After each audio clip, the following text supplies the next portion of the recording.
Dovolite mi, da svoj nagovor začnem s spominjem enega od vodij povojnih pobojev na Pohorju, Zdenka Zavadlava, ki so išli leta 1990 v Mariboru v obliki dnevniških zapiskov mariborskega Oznanca.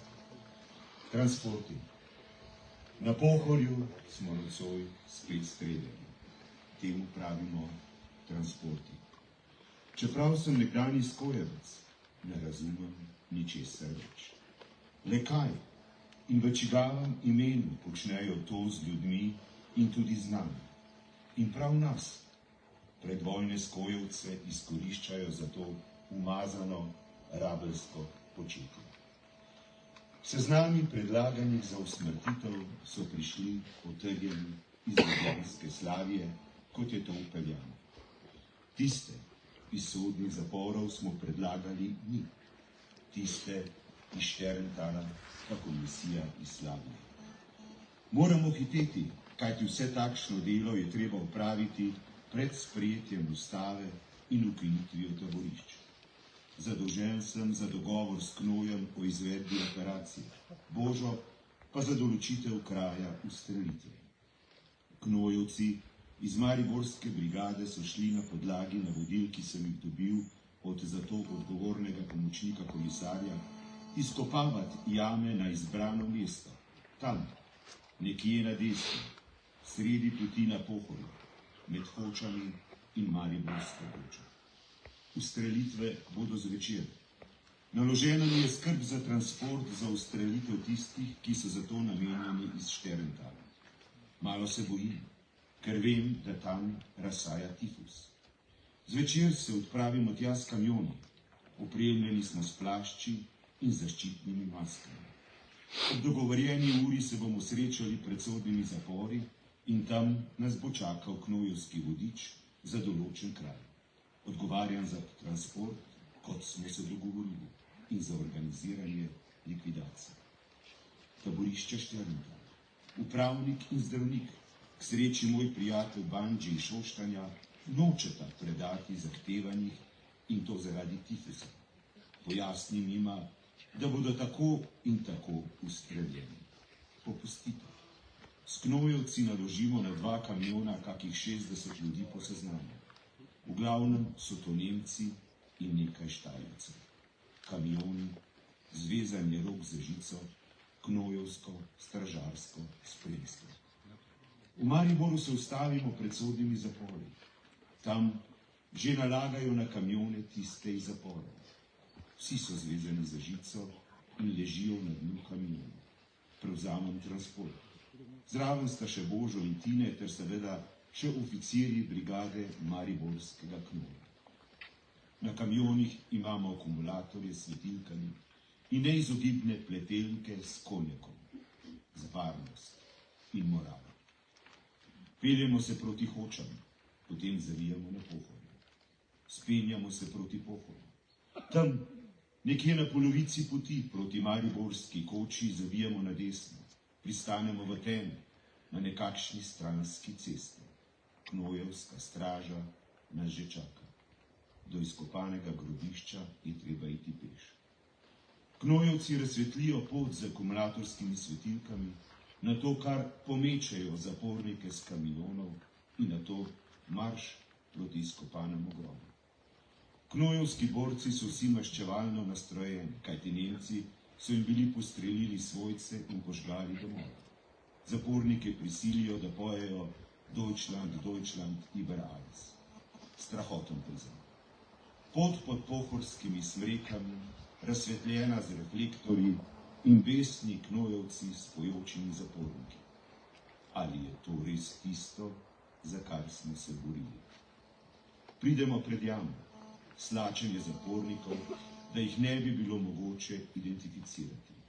Ko se slačijo, jim odvežejo roke, nato pa jih spet zavežejo. Presunem, ko vidim še mladoletno hčerko nemškega funkcionarja. Čeprav se je v Šterntalju izčrpala, ima še zmeraj čudovito lepo telo. Goli sedijo na tleh. Na to, da knojevski oficir v dogovoru z nami, Oznovci, povelje zastreljene. Po 5 jih vlačijo pred jamo in od obeh strani postrelijo z lahkimi strojnicami, da padejo žrtve v jamo. Serijsko streljanje se nadaljuje, po 5 golih teles pred jamo. Ker imajo prestreljene noge, izvlečejo pred jamo, potem mečejo vanjo in nato ustrelijo. Tudi mlado nemško dekle izgine v jami. Na koncu odnesejo knojevci obleke na kamione, da jih bodo potem uničili. Kamion z nekaj knojevci pa ostane, da jamo zasujejo in zakamuflirajo. Spoštovani, v Sloveniji so v mesecih po koncu druge svetovne vojne, po ukazu novih jugoslovanskih komunističnih oblasti, pripadniki vojske in politične policije pomorili več 10 000 vojnih ujetnikov in civilistov, nasprotnikov partizanskega gibanja in revolucije. Pomorjenim žrtvam različnih narodnosti je bila odvzeta pravica do groba, več desetletij so bili izbrisani iz javnega spomina. Po navodilu komunističnih oblasti so bila grobišča zravnana, prekrita, uničena. Za te kraje se je uveljavil izraz prikrita grobišča. Po demokratičnih spremembah in nastanku samostojne Slovenije jih je bilo popisanih več 100, ki pa so šele leta 2006 začela se načrtno raziskovati. Spoznanje, da bi morali začeti grobišča raziskovati, je po demokratičnih spremembah počasi dozorelo. Tako da je 79 let po zločinu v Sloveniji od okoli 750 evidentiranih lokacij grobišč raziskanih in potrjenih, ter delno ali v celoti ekshumiranih 234 grobišč oziroma krajev smrti z okoli 9000 ekshumiranimi žrtvami. Najmnožičnejše grobišče ni daleč. Je v protitankovskem jarku na Teznem, kjer je slab kilometer jarka napolnjen z okoli 15 000 žrtvami, večinoma pripadniki nezavisne države Hrvaške. Doslej je bilo izkopanih ob gradnji avtoceste le 70 metrov jarka za 1176 žrtvami. Drugo je Huda jama. Tam je bilo ekshumiranih 1410 žrtev. To velja v svetovnem merilu za edinstveni primer iznosa trupel iz množičnega grobišča v Rudniškem Laškem. Podobno velja za iznos 3450 žrtev iz ene od kraških jam v Kočevskem Rogu pred 2 letoma. Pohorje je bilo dolgo časa siva lisa v prepoznavanju krajev pomora.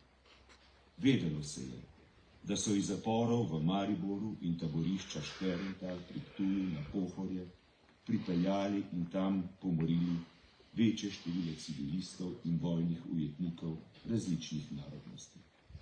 Kljub pričevanjem nekaterih udeležencev pomorov in redkih, ki so se z morišč rešili, se za natančne lokacije grobišč vse do leta 2006 ni vedelo.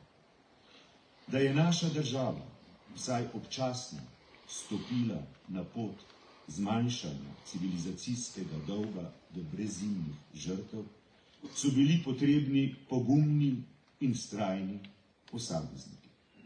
Posamezniki, kot je na primer Martin Kostrevc.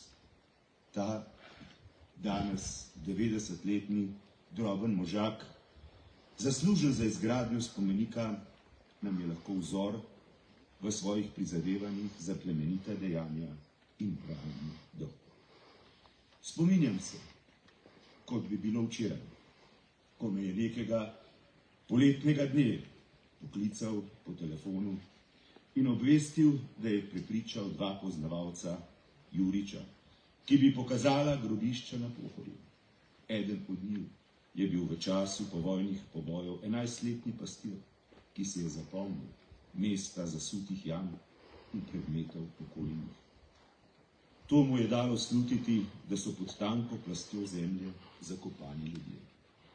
Poizkusni izkop tega leta 2006 v eni izmed naklično izbranih jam, ki sva ga izvedla z Martinom, je potrdil njegove navedbe.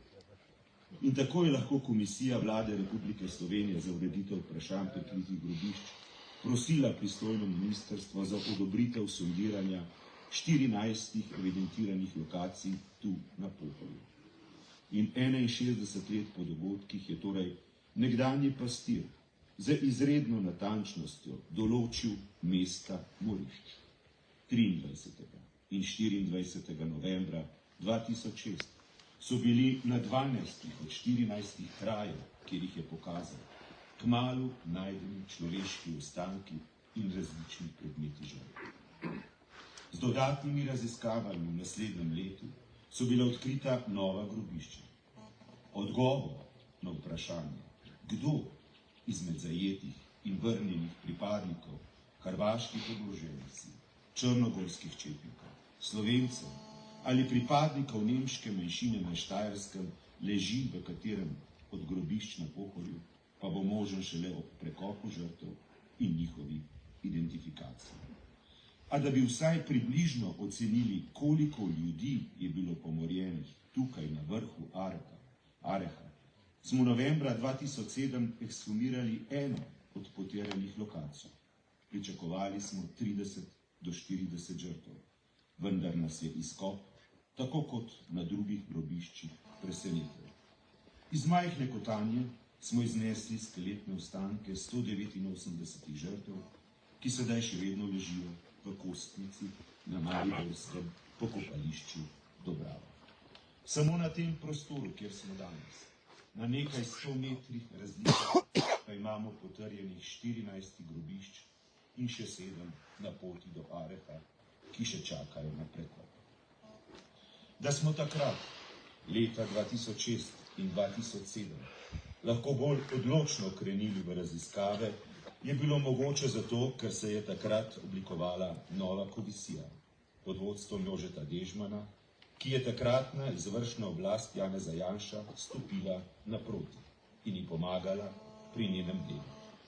Žal so 3 leta kasneje strašljiva in pretresljiva odkritja pomora v rudniku Huda jama vplivala na to, da je ena druga vlada za polnih 6 let zaustavila skoraj vsa raziskovalna dejanja, dokler ni bil leta 2015 sprejet nov zakon o prikritih vojnih grobiščih in pokopu žrtev.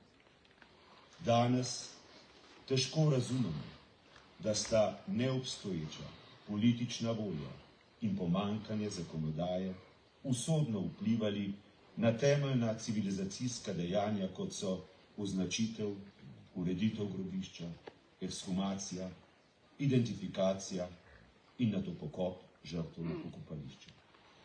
Zato si moramo še danes, 79 let po pomoru, zastaviti vprašanje, zakaj se vse žrtve iz grobišč na Pohorju ne izkoplje in pokoplje na za človeka dostojen način. Namesto odgovora vam v premislek ponujam opis dogodkov od lani in letos, iz katerih je razvidno, da kultura spominjanja pri odločevalcih še ne velja za vse žrtve vseh totalitarizmov. Resolucija o evropski zavesti in totalitarizmu poudarja pomen spomina na žrtve vseh totalitarnih sistemov, torej tudi komunizma. A kljub temu se še vedno ne dovoli pokopa skeletnih ostankov 3450 žrtev izminirane kraške jame v Kočevskem rogu. Prav tako ne pokop romskih žrtev civilistov, pomorjenih po ukazu komunističnih oblasti že leta 1942.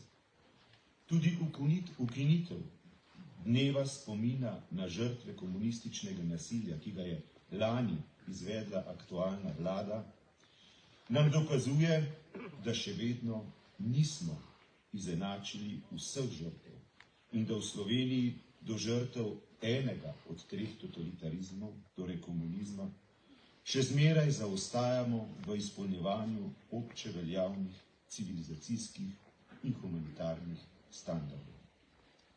In tudi zato smo lani na Evropski parlament naslovili peticijo, s katero smo evropsko politično javnost opozorili, da se v današnji Sloveniji Antigoni ne bi godilo nič bolje, kot se je v stari Grčiji, ko ji vladar Kreon ni dovolil pokopa enega od njenih bratov, Polinejka, ki je padel na strani poražencev. Ampak Antigona je nastala še pred našim štetjem, vmes pa imamo 2,5 tisočletji zgodovine. Na tem mestu, ob tem spomeniku, vsem žrtvam na Pohorju, bi se slišal preveč poenostavljeno stavek, da smo se iz zgodovine premalo naučili. Kakor bilo. So tudi svetla dejanja in prizadevni posamezniki, ki jim je potrebno zelo malo, da naredijo tisto, kar človek mora storiti, kar jim nalaga njihova moralna dolžnost.